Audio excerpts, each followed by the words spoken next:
All right, buckle up, everybody, because we're diving headfirst into one of the wildest NFL honors nights I can remember. It really was something else. I mean, upsets, some picks that left even the experts scratching their heads. We're talking weeks' worth of debate material. And that's exactly what we're doing today, breaking down all the major moments from the AP article, 2025 NFL Honors Highlights, Josh Allen wins MVP. Definitely a good place to start, yeah. So let's just jump right in. The MVP award, Josh Allen. No way anyone saw that coming. Lamar Jackson's been on fire for 2 seasons straight. I think everyone had him pegged for the three-peat. Totally blindsided. And it was close, too. Since 2016, we haven't seen a vote this tight. Allen won by a hair, 27 votes to Jackson's 23. Okay, so a nail-biter. But here's the thing. Allen got fewer All-Pro votes than Jackson. Right. So some folks didn't even think he was the top quarterback, but he still gets MVP. What gives? Exactly. What am I missing here? It's all about how these awards are voted on. It's not as simple as it seems. We had 9 voters who went with Jackson for Offensive Player of the Year, but when it came to MVP, they picked Allen. It's like they saw something more in him than just the stats. You're saying it's not just about throwing for crazy yardage or touchdown after touchdown. Exactly. Of course, stats matter, big time.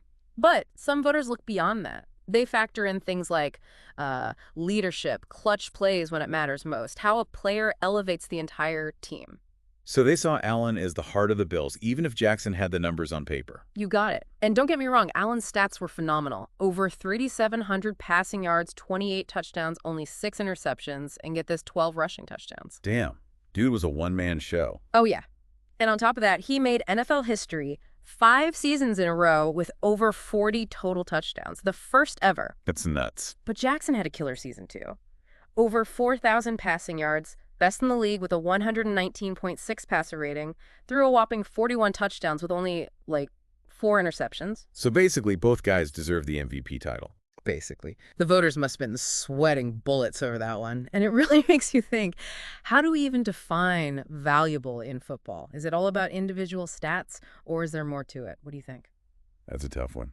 I think it's got to be a mix, right? You need the talent, obviously, but also that intangible it factor, the stuff that inspires teammates, makes everyone around you better. I like that, the X factor. Right. Okay, let's shift gears to Coach of the Year. Kevin O'Connell snagged that one, and that raised some eyebrows too. Yeah, especially considering he beat out Dan Campbell. The Lions had a record-breaking 15 wins. True, but 14 wins for the Vikings isn't too shabby. O'Connell seems to be all about exceeding expectations. He is, and here's the kicker. He credits Bill Belichick as a major influence on his coaching style. You know, O'Connell was actually drafted by Belichick back in '08. He's talked about how much he learned from him. Wait, seriously, O'Connell, all positive energy and offensive firepower, Yeah. learned from Belichick, the king of defensive strategy and, stone-faced press conferences. That's wild. Yeah, an odd couple, for sure. But it just goes to show, great coaching can come from all sorts of backgrounds and philosophies. O'Connell obviously picked up some valuable lessons from Belichick, even if their styles are night and day. It's a good reminder that everyone, even the biggest names, have mentors, people they look up to. All right, now for the Hall of Fame inductions. And folks, this is where it gets really juicy. This year's class, it was the smallest in 20 years, only 4 inductees. Antonio Gates, Jared Allen, Eric Allen, and Sterling Sharp.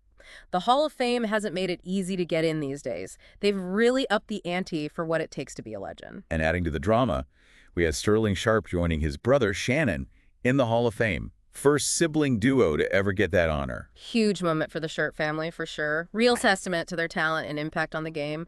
But the biggest story, gotta be the guy who didn't make it in, Eli Manning.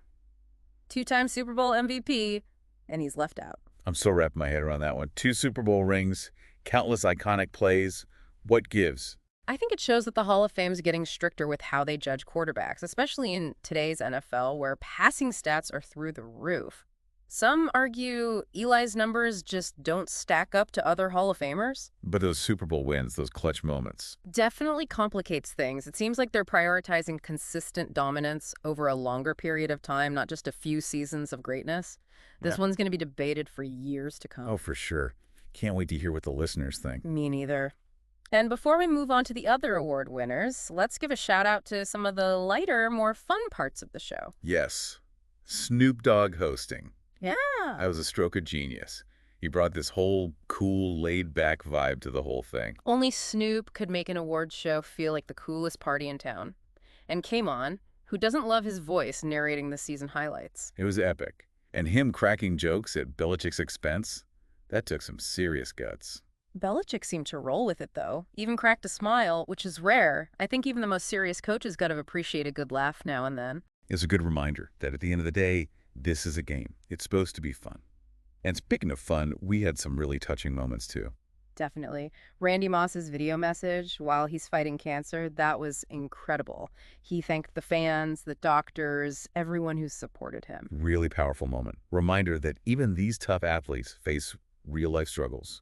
Inspiring to see his strength. Puts everything into perspective. Absolutely. Behind the helmets and pads, they're real people. Families, friends, struggles we don't always see. And sometimes those comeback stories are just as powerful as winning a championship. So true.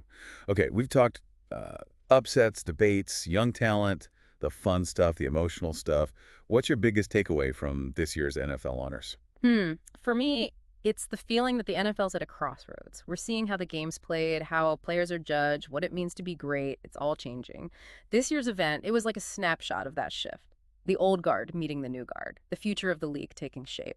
I love that. This wasn't just about giving out trophies. It was a peek into the next chapter of the NFL story. Exactly. And we, the fans, we get to be part of it as it unfolds. Okay, so we've covered a lot, but we haven't even touched on one of the most controversial topics.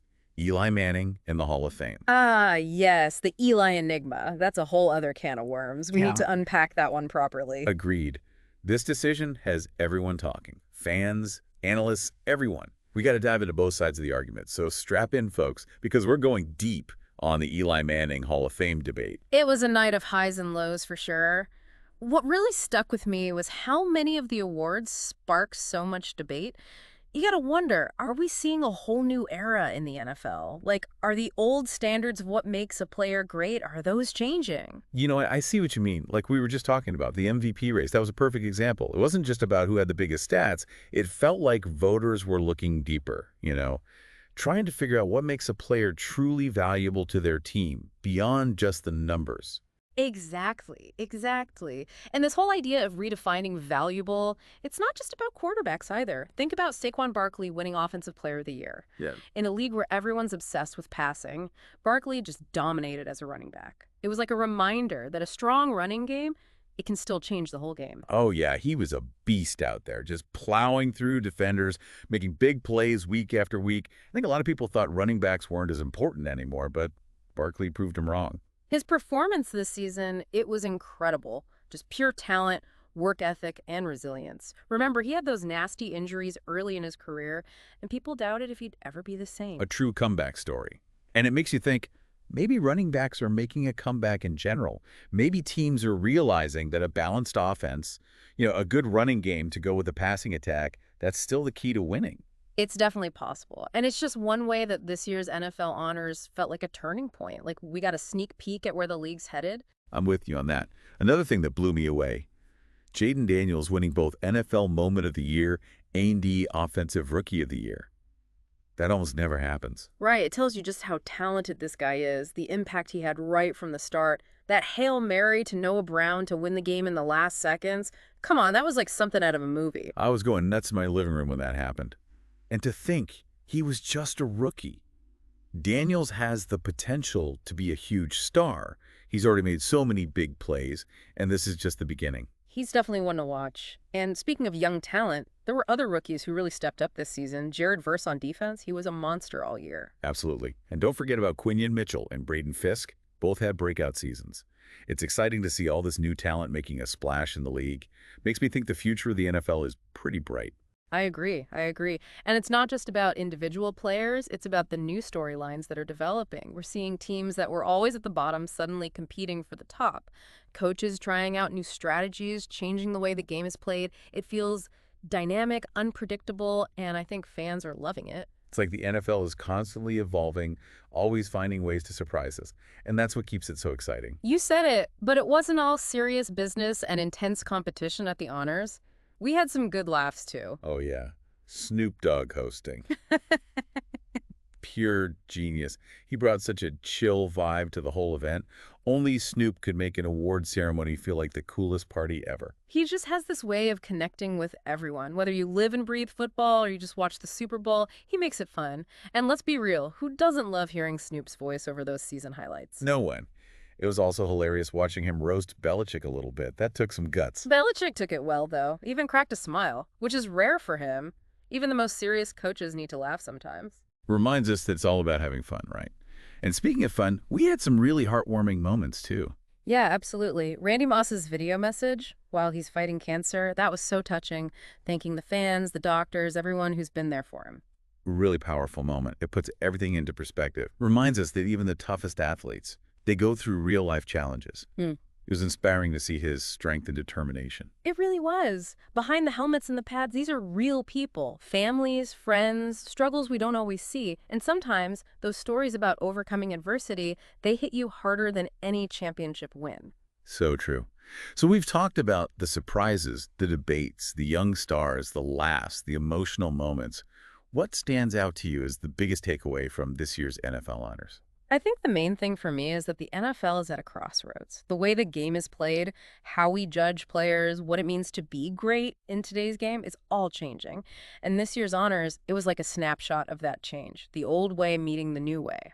The future of the league starting to take shape. I love that. This wasn't just about who won the awards. It was about seeing the next chapter of the NFL unfold before our eyes. Exactly. And we, the fans, get to be part of that unfolding story.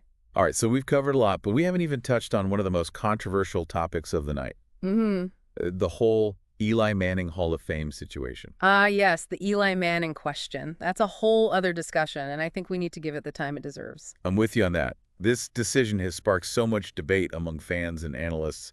It's important to look at both sides of the argument. So, everyone, get ready, because we're going deep on the Eli Manning Hall of Fame debate. Okay, let's get right into this Eli Manning and the Hall of Fame thing. Everyone's got an opinion, it seems like. Yeah, definitely one of the hottest topics from this year's honors. It's tough, right?